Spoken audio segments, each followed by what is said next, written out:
Okay, good morning students.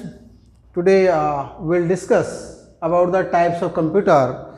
In the first video, we have discussed all the things about computer. For example, what a computer, how does computer work, what are the basic structure of computer system, and what is the about input device, output device. Today we'll learn about types of computer. Computers can be classified in the following ways. We can categorize them with the help of purpose wise: special purpose computer, general purpose computer. In this type of computer, the three different types of computer is there. First of all, principle of operation wise. There are mainly three kind of types of computers are there. One is analog computer, one is digital computer, and one is hybrid computer. So let's come to know one by one what is analog computer. Analog computer, this type of computer works with the continuous physical quantities such as voltage, current, temperature, etc. That is, it take the input in the form of volt, ampere, Celsius, etc. But their accuracy is poor as compared to the digital computer counterparts. An electronic weight scale or weight machine is an example of an analog computer. Now let's come to know about the digital computer. These computers type work with the discontinuous data converted into the binary form, that is digits, either 0 or 1. All operations are carried out on these digits and extremely fast rate. Digital computers are much faster than analog computer and far more accurate. जो हमारे digital computer होते हैं वो analogue computer से कहीं ज़्यादा accurate और कहीं ज़्यादा फास्ट वर्किंग करते हैं. Next is hybrid computer. Hybrid computers utilize the best qualities of both digital and analog computers. In these computers, some calculations take place in analog manner and rest of them take place in the digital manner. Means ये दोनों का combination होता है analogue और digital computer का. Hybrid computer के अंदर कुछ पार्ट एनालॉग मैनर में किया जाता है, कुछ लोग पार्ट जो है वो डिजिटल में. So we can say hybrid computer utilize the best qualities of both digital and analog computers. In digital manner, hybrid computers are best used in hospital to monitor the patient's vital signs. Hybrid computers are also used in the weather forecasting or in the scientific research also. So these three types of computers are there in your syllabus. Now our focus will be totally on the digital computers.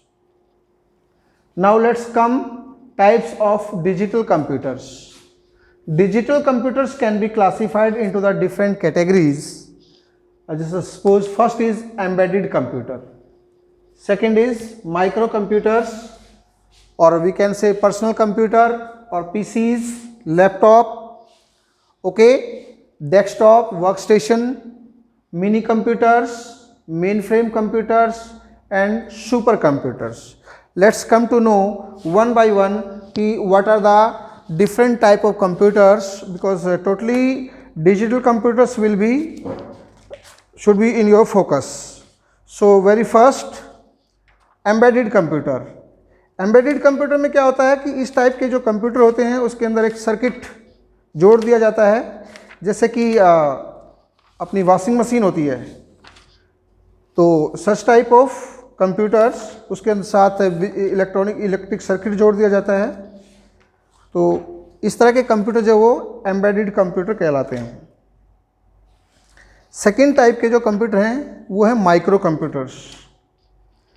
Micro computers is a computer whose CPU is a microprocessor. CPU is a those are normally single microprocessor, single user system designed for performing basic operations like educational, training, small business applications, playing games, etc. तो ये जो micro computers होते हैं जो हम घरों में use करते हैं, वो अपने पर्सनल कंप्यूटर, लैपटॉप, वो सारे माइक्रो कंप्यूटर्स की श्रेणी में आते हैं। थर्ड है आपका मिनी कंप्यूटर्स। अब मिनी कंप्यूटर्स क्या है? Mini computers also called the mid range computers और mid range servers and are more powerful computers than micro computer in terms of processing power and the capabilities. Microcomputers are the mainly multi-user system where many users simultaneously work on the system. Mini computers processor a greater storage capacity and the larger memories as compared to the microcomputers. These are some examples of PDP, 11, VAX, etc. These are some example of mini computers. Next is mainframe computer. You know, mainframe computers are designed to handle huge volume of data and information. These can support more than 100 users at the same time. They are very large and expensive computers, have great processing speed and very large storage capacity and memory as compared to the mini computers. These computers even process and work with more than one processor at the same time. Thus, we can say these are the multi-user, multi-processor systems. The mainframe computers are sophisticated operating systems are needed to control and supervise their operations. These are some examples of ICL 39, CDC 6600, VEX 8842, IBM 3090. These are some examples of the mainframe computers. Now let's come to know about the supercomputers. Supercomputers are the most powerful computers among digital computers. These consist of several processors running together, thereby making them faster and powerful. These computers are capable of handling huge amount of calculations that are beyond human capabilities. Supercomputers can perform the billions of instructions per second. Some of the today's supercomputer have the computing capabilities equal to that of 40,000 microcomputers. यानी कि 40,000 micro computer मिलकर जो काम करते हैं वो एक super computer काम कर सकता है। These are mainly used in the applications like weather forecasting, nuclear science research, etc. Cry, XMAX, MP14, CDC 205, PERM, PACE, etc. These are some examples of supercomputer. Students, do you know name the supercomputer or what are the supercomputers that are developed in India? So Param and Anurag. You can say Param and Anurag are the supercomputer developed by India. Next है input devices. Students, you know कि to give the input into the computer system, we need the input devices. Many of input devices you know very well. Keyboard, mouse, they are very common and the most used input devices. OMR, optical mark reader, आपने देखा होगा कि OMR seat हम fill up करते हैं. It also can be read. OCR, special ink से बने हुए स्पेशल फॉन्ट को रीड करने के लिए OCR का यूज होता है. MICR, magnetic ink character reader, ये स्पेशल टाइप की का फॉन्ट होता है उसके अंदर, जैसे बैंक में जो चेक्स वगैरह हैं उसकी इन्फॉर्मेशन को रीड करने के लिए यूज़ किया जाता है. लाइट पेन, लाइट पेन आपको पता है एक पेन की तरह आता है और आप स्क्रीन के ऊपर कुछ भी इसके ऊपर डिज़ाइन कर सकते हैं. Touch screen you are using every day. Joystick, joystick are generally use to play the video games. Mic, with the help of mic you can also give the input. Scanner, जब भी हमें कोई photograph scan करना होता है या कोई भी डॉक्यूमेंट स्कैन करना होता है तो we can use scanner. So scanner is also an input device. Smart card reader, आपने को देखा होगा कि एटीएम कार्ड को हम मशीन में डालते हैं, वो स्मार्ट कार्ड रीडर उसको रीड करता है। ऐसे ही बार कोड रीडर आपने देखा होगा, बुक के पीछे जो है, कोई भी बुक आप ले सकते हैं, बुक के पीछे किसी भी बुक के पीछे ये जो कोड होता है दे आर बार कोड, तो इसको भी हम बार कोड रीडर से रीड कर सकते हैं। Biometric sensors, with the help of biometric sensors we can identify the person's identity like their fingerprint, like their face recognition, voice recognition, etc. So all these are the input devices that are used to give input data into the computer. Next है आपका output device. Output device के अंदर यानी कि ऐसे device जहाँ से हमें रिजल्ट मिलता है, they are known the output devices. अब इसमें सबसे पहले आता है आपका मॉनिटर। मॉनिटर में आपकी एलसीडी हो सकती है, एलईडी हो सकती है, सीआरटी हो सकती है, plasma monitor, touch screen monitor. तो all these are the in the category of monitor. So CRT आती थी, अब प्लाज्मा मॉनिटर्स आने लगे हैं, टच स्क्रीन आने लगे हैं, टच स्क्रीन मॉनिटर आने लगे हैं। तो दीज आर द मॉनिटर्स।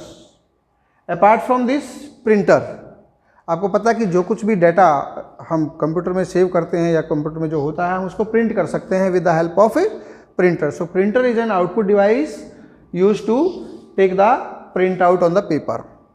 दो तरह के प्रिंटर हैं, वन इज इम्पैक्ट प्रिंटर और second is non-impact printer. There is a mechanical contact between the printer head and the paper. In non-impact printer, there is no mechanical contact between the printer and paper head. Dot matrix printer, जो non-impact printer होते हैं वो आपके inkjet printer है, आपका laser printer है। ये non-impact printer जो है ज़्यादा फास्ट होते हैं, इनकी क्वालिटी जो है वो impact printer से बहुत अच्छी होती है।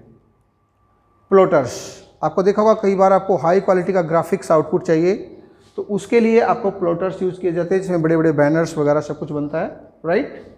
Speaker, you all know about the speakers, कि स्पीकर जो है वो हमारा आउटपुट डिवाइस है। So these are the output devices. Now let's come to know about the memory devices. You know parts of main memory. हमारी जो main memory होती है उसके अंदर आपका रैम, रोम और कैश मेमोरी होती है, ठीक है। रैम जो है, RAM means random access memory, जहाँ पे डाटा आप रीड भी कर सकते हैं, राइट भी कर सकते हैं। It is also called a volatile memory. Volatile memory का मतलब क्या होता है कि जब तक पावर ऑन रहती है डाटा उसके ऊपर प्रेजेंट रहता है, और जैसे ही पावर ऑफ हो जाती है डाटा वॉश आउट हो जाता है। इसके दो पार्ट होते हैं, डायनामिक रैम और स्टैटिक रैम। रोम होता है आपका रीड ओनली मेमोरी, जहाँ पर डाटा केवल आप रीड कर सकते हैं, उसके अंदर डाटा आप राइट नहीं कर सकते। इसके डिफरेंट पार्ट की मेमोरी होती है, programmable read only memory, electronical programmable read only memory, electronical erasable programmable read only memory, जिसमें आप थोड़ा बहुत यूज कर सकते हैं। तो ये जो है आपकी रैम और रोम, ये प्राइमरी मेमोरी के पार्ट होते हैं। तीसरा होता है कैश मेमोरी। अब कैश मेमोरी क्या होता है कि cache memory are generally use for high speed memory to speed up, it is a high speed memory to speed up access to data and instruction stored in RAM. Speed और ज़्यादा हो तो उसके लिए कैश मेमोरी का use ज़्यादा होता है। तो मेमोरी जो है कंप्यूटर के अंदर जनरली जो पार्ट, जो भी डाटा हम स्टोर करते हैं वो सारा सब कुछ मेमोरी के अंदर होता है। यू नो कि byte is the measuring unit. हम कंप्यूटर के अंदर कोई भी फाइल बनाते हैं तो वो बाइट के अंदर बनती है, ठीक है। तो byte is the measuring unit. 8 bit मिलकर एक बाइट क्रिएट करते हैं, राइट। तो इसके बारे में अभी वन बाय वन हम रीड करेंगे, ठीक है। Pause. Okay, now let's come to know about the storage units. You know कि कंप्यूटर में हम जो भी डाटा डालते हैं वो डिफरेंट टाइप के स्टोरेज यूनिट होती हैं, उनके अंदर हम डाटा परमानेंटली स्टोर कर सकते हैं। सपोज मैग्नेटिक मीडिया, उसमें आपकी हार्ड डिस्क, जिसको फिक्स्ड हार्ड डिस्क ड्राइव बोलते हैं, पोर्टेबल हार्ड ड्राइव हो सकती है आपकी, एक्सटर्नल हार्ड डिस्क बोलते हैं उसको, एंड फ्लॉपी डिस्क। आजकल फ्लॉपी डिस्क यूज़ नहीं होती। मैग्नेटिक टेप्स, ऑप्टिकल मीडिया में जैसे आपका सीडी, डीवीडी, ब्लूरे डिस्क, ये डिफरेंट टाइप की सीडी रोम्स होती हैं। ब्लूरे डिस्क की जो कैपेसिटी है वो बहुत ज़्यादा होती है, इसमें आप हॉलीवुड की 7, 8, 10 मूवी लोड कर सकते हैं। सॉलिड स्टेट मीडिया जैसे आपका फ्लैश मेमोरी, जिसको हम पेन ड्राइव बोलते हैं, memory card, smart card media, XD card, multimedia card, SD card etcetera. तो ये डिफरेंट टाइप्स की जो है वो हमारी स्टोरेज यूनिट होती हैं। Let's to know one by one. First of all, hard disk. You know, hard disk memories store information on one or more circular platters or disk which are continuously spinning, जो बार बार घूमती है। इसके अंदर track और sector के अंदर जो है डाटा स्टोर होता है। These rotating disks are coated with a magnetic material and stacked with space between them. Information is recorded on the surface of rotating disk by magnetic heads and teeny magnetic spots. These heads are mounted on axis arms. Information is recorded in bands. Each band of information on a given disk is called a track. तो इसके अंदर data जो है वो tracks होते हैं और उसके अंदर छोटे छोटे सेक्टर बने होते हैं। तो ट्रैक्स और सेक्टर के ऊपर जो है वो आपका डाटा स्टोर होता है। नेक्स्ट आपका मैग्नेटिक टेप। जो नेक्स्ट है portable hard drive. Portable hard drive मतलब वो एक्सटर्नल हार्ड ड्राइव होता है, जिसको आप एक स्थान से दूसरे स्थान, जैसे पेन ड्राइव की तरह आप उसको यूज कर सकते हैं। उसके बाद है आपका फ्लॉपी डिस्क। आजकल यूज नहीं होती है, so no need to learn more about them. Floppy disk की कैपेसिटी बहुत कम होती है, अब यूज नहीं होती है floppy disk. Magnetic tape is a sequential storage medium used for data collection, backup and the archiving. It is made of the flexible plastic with one side coated with a ferromagnetic materials. It is also called data storage cassette. Magnetic tape stores data in the sequential format, although most tapes are used for achieving rather than routing updating. So ये आपकी इस तरह से magnetic tapes जो है वो data store करती है।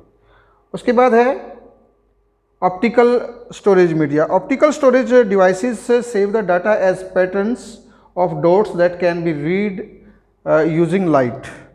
A laser beams is the useful light source, while the CDs and DVDs are red laser beams.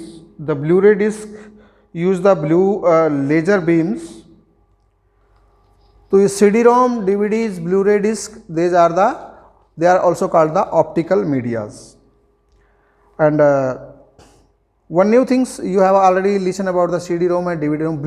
Blu-ray disc is the new thing for you. Blu-ray is the successor to the DVD. The standard was developed collaboratively by the Hitachi, LG and some other companies also. The format's name comes from the fact that the blue laser or the Blu-ray reads from and write to the disc rather than the red laser of the DVD players.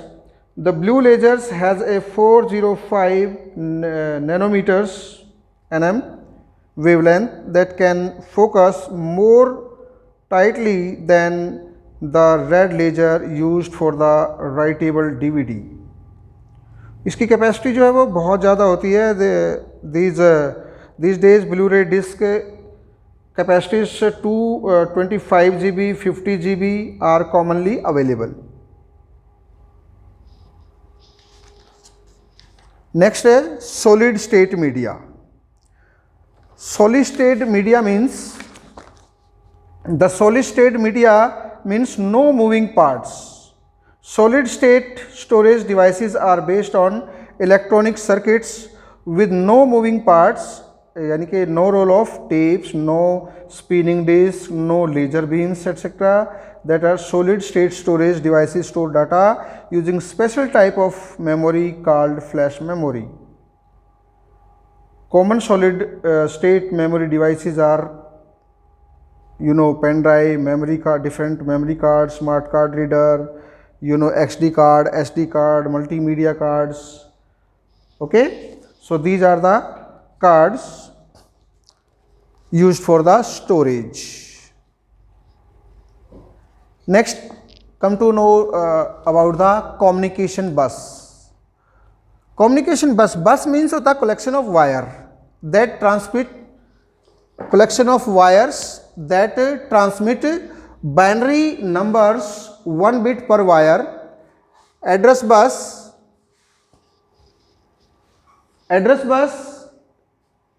control bus, these are the different types of bus are there. So collection of wire that transmit binary numbers 1 bit per wire, this is known as the bus. There are 3 types of bus. One is address bus, one is data bus, and one is control bus. One is data bus. Data bus carries data in the binary form. Address bus carries the memory address, and the control bus coordinate and control microprocessor operations. तो जो buses हैं उनका जो काम है, एक बस जो है वो मेमोरी एड्रेस को स्टोर करके रखती है और एक बस जो है वो carrier data in binary form, यानी कि बाइनरी फॉर्म के अंदर डाटा को कैरी करती है. और कंट्रोल बस का काम है कोऑर्डिनेट करना, कंट्रोल माइक्रो प्रोसेसर ऑपरेशंस को कंट्रोल करना कि कौन सा एड्रेस कहाँ देना है. Okay, so these are the communication bus. तो बसेस का मतलब होता है collection of wires. Next thing is types of software. In the last time I also told you about types of software. There are different types of software. One is application software, one is system software. I already told you about the types of software.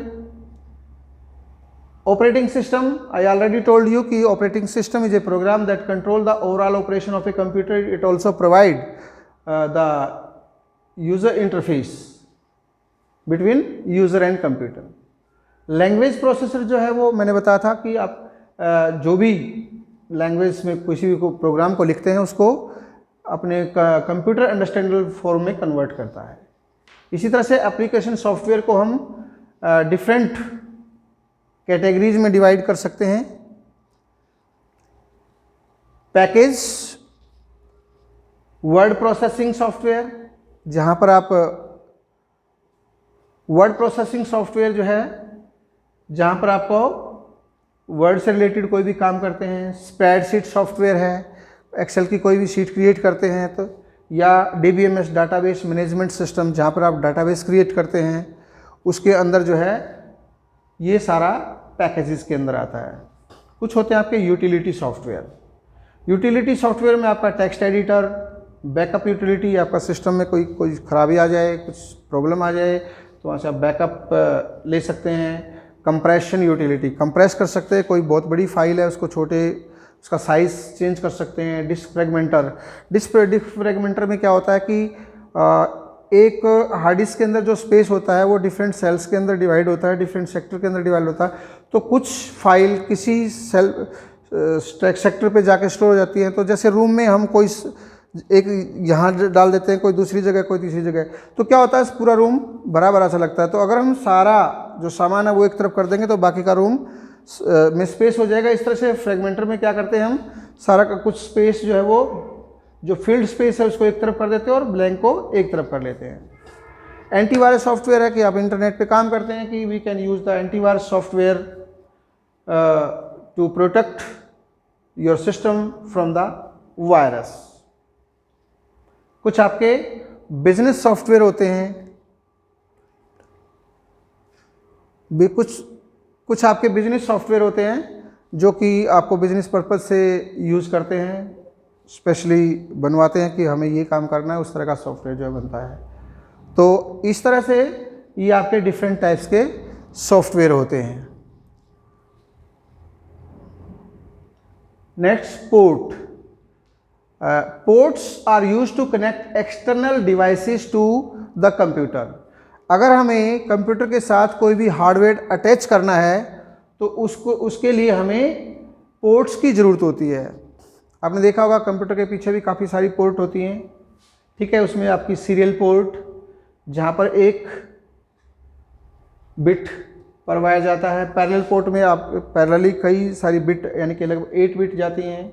USB port आप रोज़ use करते हैं, जहाँ pen drive लगाते हैं वो आपकी USB port होती है। एजीबी पोर्ट यानी कि एक्सेलरेटेड ग्राफिक पोर्ट बोलते हैं इसको। आपको ग्राफिक कार्ड कहीं अटैच करना है तो use to connect the graphic card for the high speed video performance, क्योंकि अगर आपके पास ग्राफिक्स कार्ड नहीं होगा तो जो वीडियोज़ हैं वो उसकी परफॉर्मेंस नहीं आएगी, वो नहीं चलेंगे।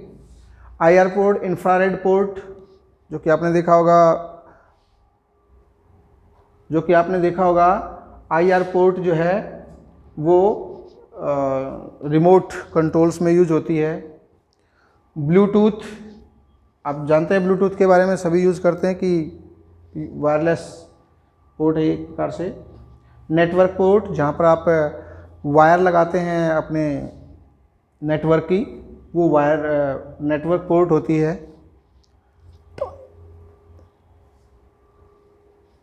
तो ये जो पोर्ट है ये सारी की सारी जो है एक्सटर्नल डिवाइसेस को अटैच करने के लिए यूज़ की जाती है। So in this